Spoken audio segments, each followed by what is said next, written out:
Film की शुरुआत एक अंधेरी, चमकदार लेकिन खतरनाक रात से होती है। शहर की ऊंची इमारतों के नीचे एक ऐसी दुनिया चल रही है जहां पैसा, जिस्म और ताकत सब कुछ है। यही हम पहली बार जेनिफर को देखते हैं। बाहर से वह आत्मविश्वासी दिखती है, लेकिन अंदर से पूरी तरह टूटी हुई है। वह एक सेक्स वर्कर है और अपनी जिंदगी को किसी तरह खींच रही है। उसके चारों तरफ ऐसे लोग हैं जो उसे सिर्फ एक चीज की तरह देखते हैं।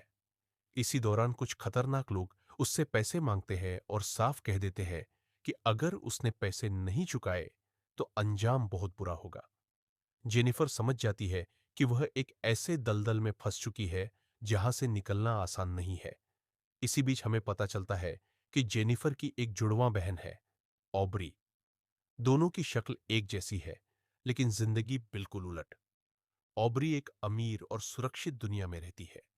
उसका बड़ा सा घर है, महंगी कार है और एक पढ़ा लिखा सफल पति एलियट है। बाहर से देखने पर ऑम्ब्री की जिंदगी परफेक्ट लगती है, लेकिन कैमरा बार बार उसके चेहरे पर ठहरता है, मानो कुछ छुपा हुआ दिखाना चाहता हो। उसकी आंखों में एक अजीब सी बेचैनी है, जैसे वह कुछ छुपा रही हो। कई सालों बाद जेनिफर अचानक ऑब्री से मिलने का फैसला करती है। दोनों बहनों की मुलाकात भावुक होती है। एक ही चेहरा, लेकिन अलग अलग दर्द। जेनिफर को ऑब्री का घर किसी फिल्मी दुनिया जैसा लगता है, साफ, शांत और बहुत ज्यादा परफेक्ट। एलियट जेनिफर से मिलकर थोड़ा हैरान होता है, क्योंकि दोनों बहनों में फर्क करना मुश्किल है। उसी रात डिनर के दौरान माहौल सामान्य रहता है, लेकिन देर रात जेनिफर देखती है कि ऑब्री किसी से फोन पर धीमी आवाज में बात कर रही है। उसकी आवाज में डर साफ सुनाई देता है। जेनिफर पूछती है, लेकिन ऑब्री बात टाल देती है। अगली सुबह सब कुछ बदल जाता है।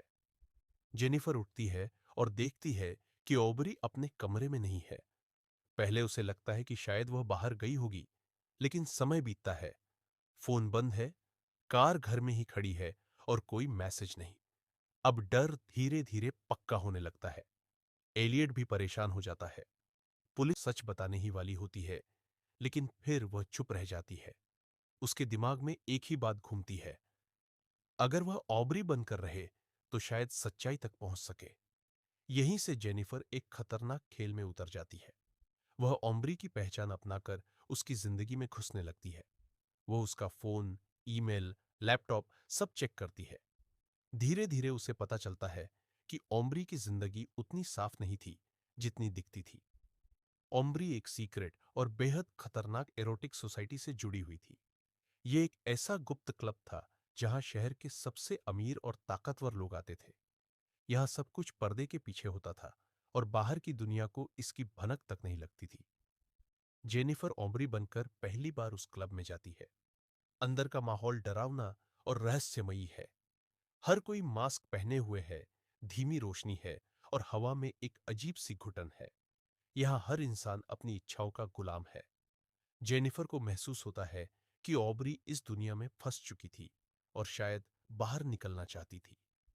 इसी दौरान क्लब का एक सदस्य जेनिफर को ध्यान से देखता है और कहता है कि वह पहले जैसी नहीं रही।